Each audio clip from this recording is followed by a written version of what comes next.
What's up, guys? It's Alex coming at you with another bourbon video. This time I wanted to highlight a Buffalo Trace Mashbill number 2. The bottles I have for you guys today is Hancock's President's Reserve, starting at 88.9 proof, right there. Next bottle is Elmer T. Lee at 90 proof. This was one of my favorites. Love this bottle. And finally, this is probably the most polarizing bottle in the entire hobby, probably. This is Blanton's, just the regular one, at 93 proof. The letter B. So the Buffalo Trace Mashbill 2, it's a slightly higher rye content than Mashbill 1, so according to critics and people a lot smarter than me, these bottles have a little bit more spice and a little bit more robust flavors. I don't know about that. We'll see what my taste buds decide tonight. So let's start things off with Hancock's President's Reserve.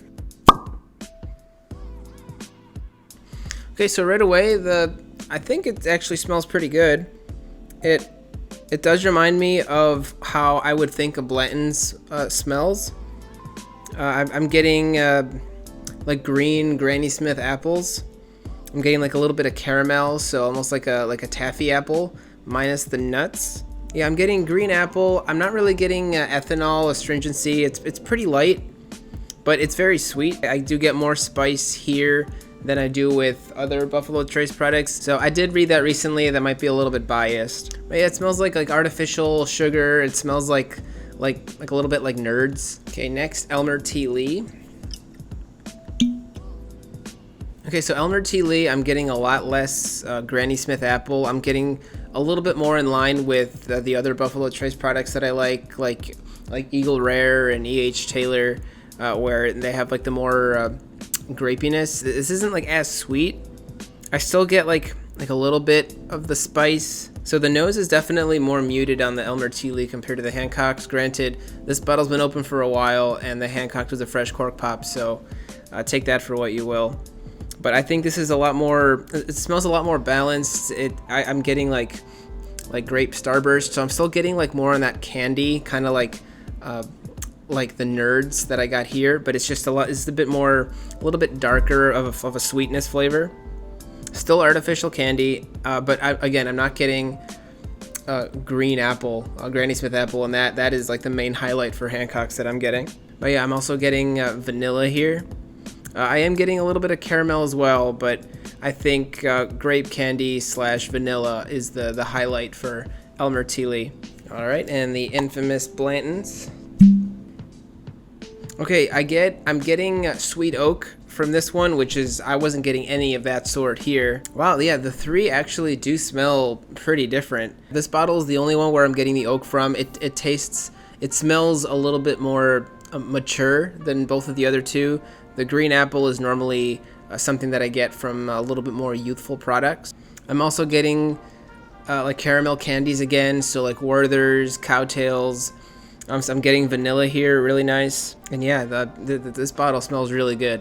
I think my favorite on the nose so far from these three is Blanton's. Okay, so for Hancock's, I've never tried it before. I've heard kind of meh things about it online, so I haven't really been super crazy about hunting one. So my goal for this video is, if you guys are given the opportunity to buy any of these at retail to drink, which one would you pick, if it's worth it or if it's a bust? All right, starting things off with Hancocks.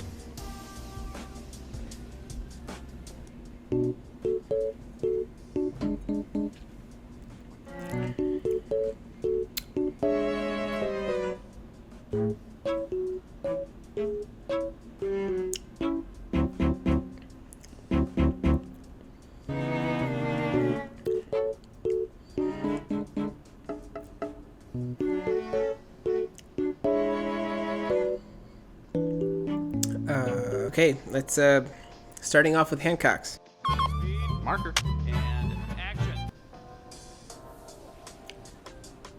No, yeah. So the first impression that I get from trying Hancocks, it tastes like a good bourbon that's been watered down. This is probably the shortest finish I've ever tried for a bottle.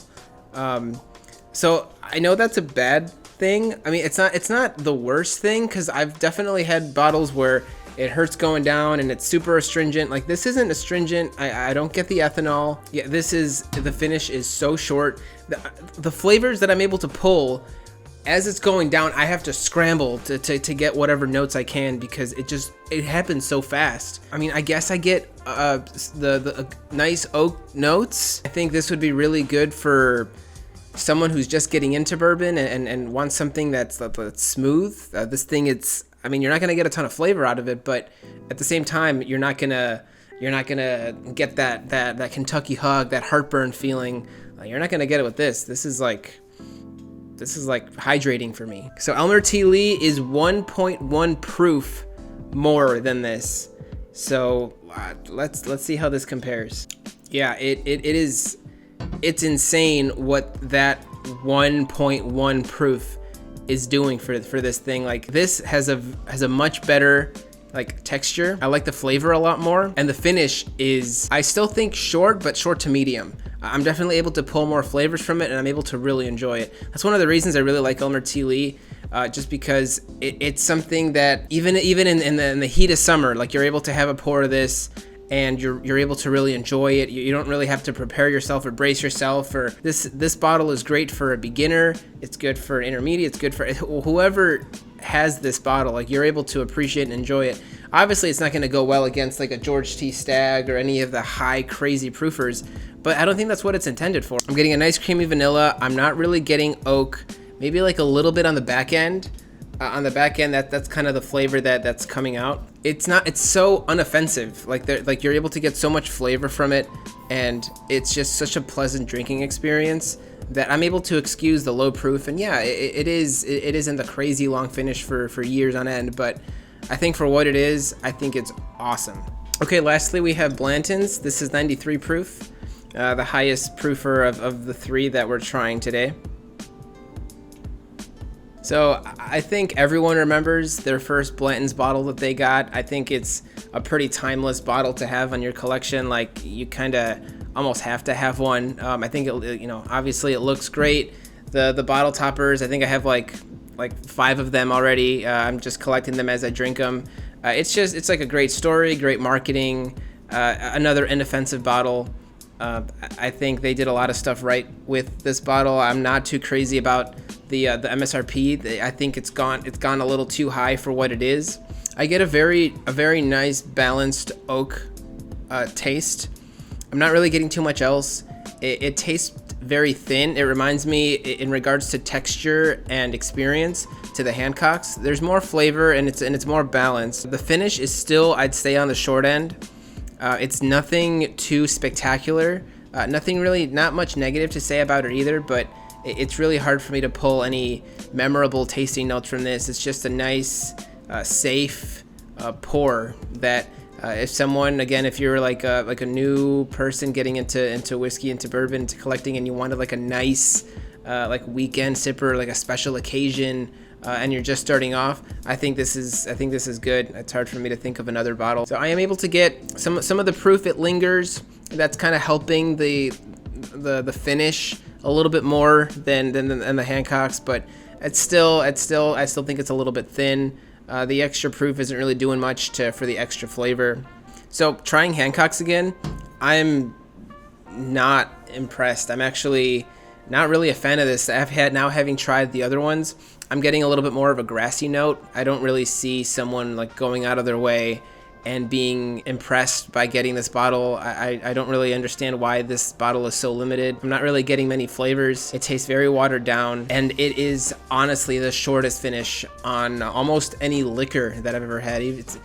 There's beer that has more finish than what I'm having right now. Yeah, so having Elmer T. Lee again, it just makes me happy. It is delicate. I'm not gonna undersell that. It is definitely a delicate drinker.